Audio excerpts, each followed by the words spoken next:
Hello and welcome back to another episode of the Three Kick podcast. This is episode 5 of Scouting Saints. Southampton went to the Etihad today. It was a ground that not many teams have much success at, although Manchester United managed to beat them 2-0 last Sunday. So there were 6 changes for Saints as they were clearly more interested in trying to win the game on Sunday against Brighton. Ralph probably sees that as a bigger game as it could tie with relegation and everything. So yeah, he made 6 changes. McCarthy came in for Forster. Not really sure why the keeper needs rotating, but there you go. Salisu and Stevens came in for Walker Peters and Diallo. Obviously, he didn't want to risk injuries. Redmond, Gineppo also came in. Stevens playing midfield for some reason. Don't really know why, but we'll see how that goes. For some reason, Bertrand was playing right back instead of left back, and Salisu went into left back. Not really sure why you wouldn't play Bertrand on his natural side and then just play Salisu right back and only have one player at a position, but I'm not sure about that. Man City looked dangerous. They had Foden, De Bruyne, Mahrez, Silva, Fernandinho all starting for them. The only thing they rotated was their defence with Stones and Cancelo dropping to the bench. And yeah, that's about it for the team news. So the first half, we actually have quite a lot to get through here. This is my most action-packed game I've covered yet. The Saints came out in the first 10 minutes. They had 77% of the ball. Us fans were like, what's going on? This is meant to be Man City, one of the best passing teams in the world. And we were just coming out having all the ball at them. Things did return to normality after about 15 minutes. Bertrand got caught by a diagonal ball over the top. For some reason, he was out of position. Not really sure why. The ball went into Zinchenko. It just looped over Bertrand. He put in a dangerous cross. Foden had the shot. McCarthy made the save. But unfortunately, the save was so down low, he couldn't parry it wide. He parried it straight into the path of De Bruyne. De Bruyne thumped it into the goal, basically off the bar and in. And that was 1-0. Us Saints fans were like, this is going to be quite a long day. Because if you're going to concede that early, they're just going to go from strength to strength, aren't they? It was their first attack as well, which was disappointing. But the Saints weren't having it. They continued to be very well in the game. Redmond found space and ran into it very well.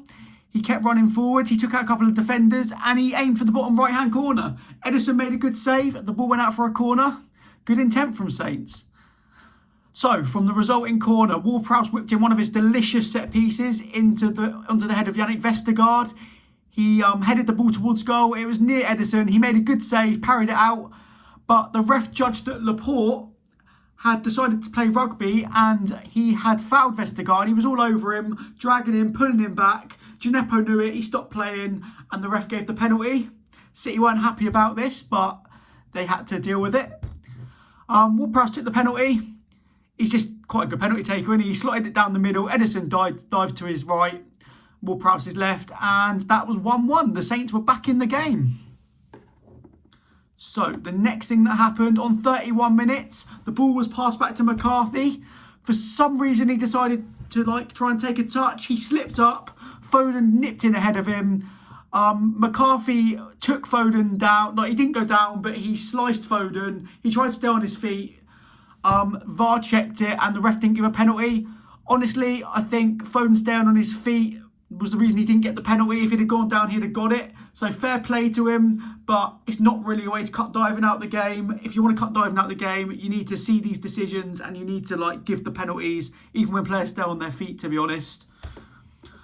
2 minutes later, Saints showed more good attacking intent. They were actually well in this game. Ward-Prowse struck the ball from 30 yards. Edison made a really good save to tip the ball over the bar. And it was another corner to Saints. Gineppo then had another chance on about 39 minutes. He put the ball wide of his far post. He got in space on the edge of the box. Unfortunately, he couldn't finish it off. But Saints were well on top in this half. I don't know what happened to Man City, but we just came out of intent. We went at them. It was actually a very good half. But unfortunately, on 41 minutes, all our hard work was undone. Shea Adams with a absolutely stupid ball, trying to switch it to the left-hand side. He didn't get it in the air enough. Mahrez picked it out in the centre of the park from about 35 yards. He ran towards the box. He got it on his strong left foot. I don't know why we didn't stop him. From about 20 yards, he curled an absolute beauty into the corner. I mean, maybe Forster would have saved it because he's bigger, but it was a great finish. It was a great finish. Yeah, that was 2-1 City, well against the run of play. Very disappointing from Shea Adams and very disappointing from Saints, not just to see it 1-1 at half-time. Things then went from bad to for worse. The mentality's not there for Saints at the moment. If they concede one, they're going to crumble. A nice 1-2 between Mahrez and KDB. Found Mahrez in a lot of space. He jinked past a couple of defenders. Finessed the ball towards the far post again. It hit the post. And then our defenders were like statues, honestly. Like, not a single one of them reacted. Not a single one of them moved. And Gundogan just ran in, followed it up. And that was basically the story of the first half. Our defenders just didn't move. It was absolutely awful. 3-1 half time. The second half, Ralph Hasenhüttl brought on Teller for Djenepo, who did actually get a slight knock in the first half. I think he did his ankle or his calf or something. Not really sure what that is, but now he's a doubt for Sunday, so that's great. Another injury. In the second half, City came out even better, which is more of a problem for Saints because they couldn't deal with them in the first half when they weren't at their best. Phil Foden, brilliant all game. On 50 minutes, he unleashed a strike from the edge of the area that needed saving by McCarthy. Luckily, on this one occasion, he did save it. And then, honestly, the next bit of play, Saints might as well start calling St Mary's a museum because honestly, their defenders are just a bunch of statues at this point. They don't move. They just do not react to anything. Foden passed Mahrez the ball and he wriggled between 3 or 4 defenders and then slotted the ball at McCarthy's near post. 4-1. I mean, it was so preventable. Honestly, like, they just stood there. All of them just stood there. None of them even trying to make a tackle. It was embarrassing. And then McCarthy's positioning wasn't great either. 1 minute later, actually, Saints did manage to get another goal back. Soppy City defending. There'll be a massive inquiry as to how they've let a couple of goals in today. And Pep will not be happy because the ball fell to Redmond, who did a lovely back heel to Stuart Armstrong. And then he played the ball into Shea Adams. Edison had already dived. He slotted it into the near post. 4-2. Will it be to no avail, though? That hope was very quickly relinquished. 3 minutes later, Foden took the ball down from a fizzle cross brilliantly. He's just sensational at this point, we have to admit it. KDB took the ball off his hands, ran into the box. The statue strike again for the next time. Vestergaard decided to do his best impression of a lamppost. Just sort of stood there. I mean, the only difference between him and a lamppost is that there's no light in Vestergaard. It's like there's nobody home. He just didn't make the tackle. He didn't do anything. And KDB slotted it in the corner. It wasn't even right in the corner, but McCarthy had no chance. 5-2, another game where Saints have conceded 5 or more goals this season. Brilliant. And then City brought on Torres and Aguero. Honestly, you're 5-2 down. One man you do not want to be seeing from the bench is Sergio Aguero. But on he came. Luckily, it was for De Bruyne, who had been a massive menace all game. So it gave us a little bit of respite. Saints brought on Diallo and Watts for Stevens and Armstrong to rotate a little bit more, probably saving players for Sunday. That's absolutely fine by me. It's game over at this point. City were slightly in game management mode, but continued to have chances. On 72 minutes, Foden fired wide to the left of the goal as he received the ball from Gundogan on the edge of the box. And then 6 minutes later, Fernandinho robbed the ball off Salisu, who did have a bit of a struggle in this game. He couldn't really defend that well. He didn't do too great. Torres put the ball wide from an angle to the right of the box. McCarthy, I don't think he was getting there, but luckily the ball went wide.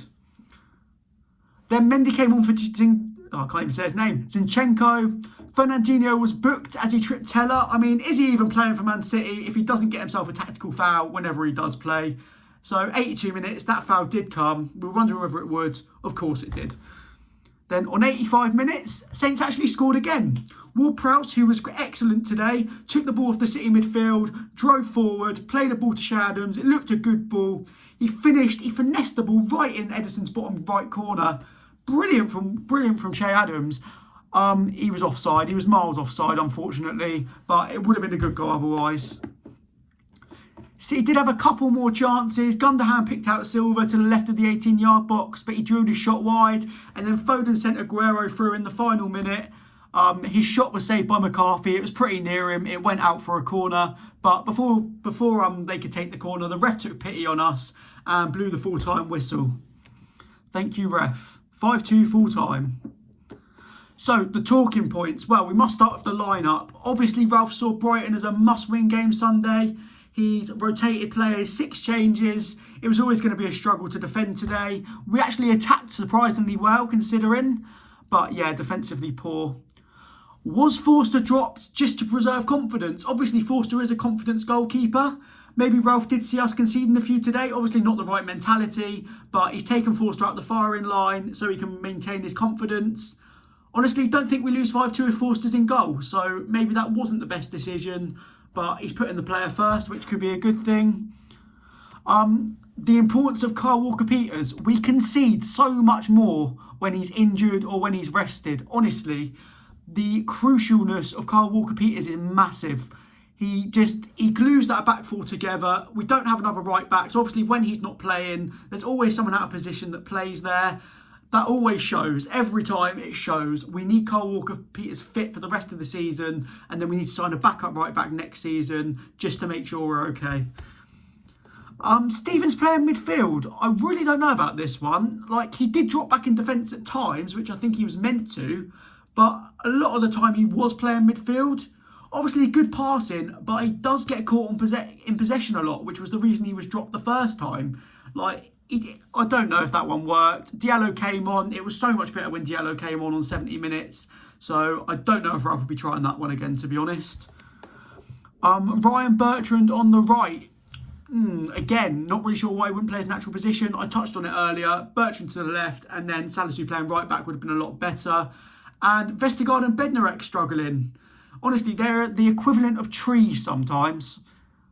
Honestly, and I don't really know what's happened to them. Vestergaard's injury, obviously, but Bednarek struggling as well. They need to sort it out quickly before we can see too many more goals. Saints' good performance going forward. It was very impressive. Redmond, Gineppo and Teller and Adams all played very well. Ward-Prowse played very well as well. Quite surprisingly good going forward. Just the defence letting them down. Phil Foden, obviously we've talked about him before. We're always going to talk about him. He's a fantastic player. I rarely see him have a bad game. And I genuinely believe if he plays for England at the Euros, we have a really good shot at it. Saints did actually have the most shots any team have ever had against Pep at the Etihad. So that was a good achievement. Unfortunately, the result didn't follow. But some better signs going forward. Some better signs after we couldn't score from about 12 games in open play. It's getting there a bit now. And Saints trying to mimic what City do. They try and play out the back. They try and go forwards. We do it quite well at times. The problem with Saints is we can't do it for 90 minutes. The fitness levels aren't quite the same as City's. And they're just not as there. But it is good at times. But then we just get caught out with the high press a lot. So, what does this result actually mean for the league table then? Well, it actually means that City go 14 points clear at the top of the league with no team having more than 10 games to play. They are 5 games potentially away from winning the league now and they're steamrolling towards that title. Nobody's going to be able to stop them. As for Saints, they remain on 33 points, 7 points above the drop zone. So they've got a big game coming up against Brighton and they have got a favourable run of fixtures. But they're also a big run of fixtures because they can't lose too many of them. Please make sure to give us a like and a sub if you enjoyed this video. It would help us out massively and it would make sure that you know when our content is coming. So please do that for us. Cheers. Please make sure to join us in the coming days for Jack's Total Tottenham video and Ryan's Rampant Red Devils video. They'll be coming up soon. And if you want to know exactly when they're coming, press the bell button and you will be getting notifications on the minute they come out, on the second. So if you'd like to do that, please do. And I hope you enjoyed the content. I hope you continue to enjoy the content. And thank you for watching.